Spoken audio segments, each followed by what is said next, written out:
പ്രിയ ദൈവജനമേ, നമ്മുടെ കർത്താവായ യേശുക്രിസ്തുവിൻ്റെ മഹത്വപൂർണ്ണമായ രണ്ടാം വരവിനെക്കുറിച്ചുള്ള വിശുദ്ധ ഗ്രന്ഥസത്യങ്ങൾ നമുക്ക് ഒരു നിമിഷം ധ്യാനിക്കാം. ഗലീലക്കാരെ, നിങ്ങൾ ആകാശത്തേക്ക് നോക്കി നിൽക്കുന്നതെന്ത്?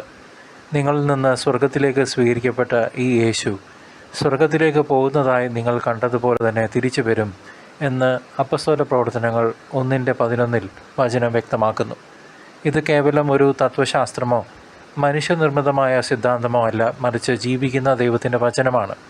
വെളിപാട് 22:20 അതെ, ഞാൻ വേഗം വരുന്നു എന്ന കർത്താവ് തന്നെ നമുക്ക് ഉറപ്പ് നൽകുന്നു.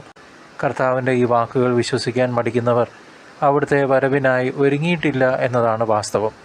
ക്രിസ്തുവിൻ്റെ രണ്ടാം വരവ് ചരിത്രപരമായ ഒരു യാഥാർത്ഥ്യവും സത്യവുമാണെന്ന് നാം തിരിച്ചറിയണം.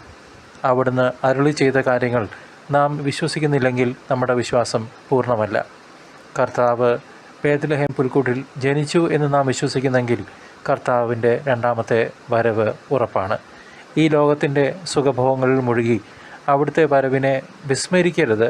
കാരണം ഏതു നിമിഷവും സംഭവിക്കാവുന്ന ആ വലിയ ദിവസത്തിനായി നാം ഉണർന്നിരുന്ന് ജാഗരൂകരായി പ്രാർത്ഥിക്കണം. മാറാനാഥ, കർത്താവായ യേശുവേ, വേഗം വരണമേ എന്ന ആത്മാവിൽ നമുക്ക് പ്രാർത്ഥിച്ചുകൊണ്ടേയിരിക്കാം. ഒരുക്കമില്ലാത്തവർക്ക് ആ ദിവസം അപ്രതീക്ഷിതമായിരിക്കും. ആകയാൽ പാപവഴികൾ വെടിഞ്ഞ് വിശുദ്ധിയിൽ ജീവിക്കാൻ നാം ഓരോരുത്തരും ഓരോ നിമിഷവും പരിശ്രമിക്കണം. കർത്താവ് പറഞ്ഞ വാക്കുകൾ സത്യമാണെന്ന് ഉറച്ചു വിശ്വസിക്കുന്നവർക്ക് മാത്രമേ അവിടുത്തെ സന്തോഷത്തോടെ സ്വീകരിക്കാൻ കഴിയൂ.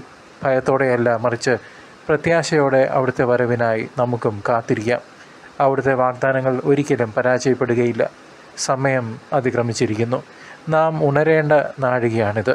ഹൃദയങ്ങൾ ഒരുക്കി ക്രിസ്തുവിനെതിരേൽക്കാൻ നമുക്ക് ഒന്നുചേർന്ന് സജ്ജരാകാം. നമ്മുടെ കർത്താവായ യേശുക്രിസ്തുവിൻ്റെ കൃപയും ദൈവപിതാവിൻ്റെ സ്നേഹവും പരിശുദ്ധാത്മാവിൻ്റെ സഹവാസവും നിങ്ങളോട് കൂടെ എപ്പോഴും ഉണ്ടായിരിക്കട്ടെ. ആമേൻ.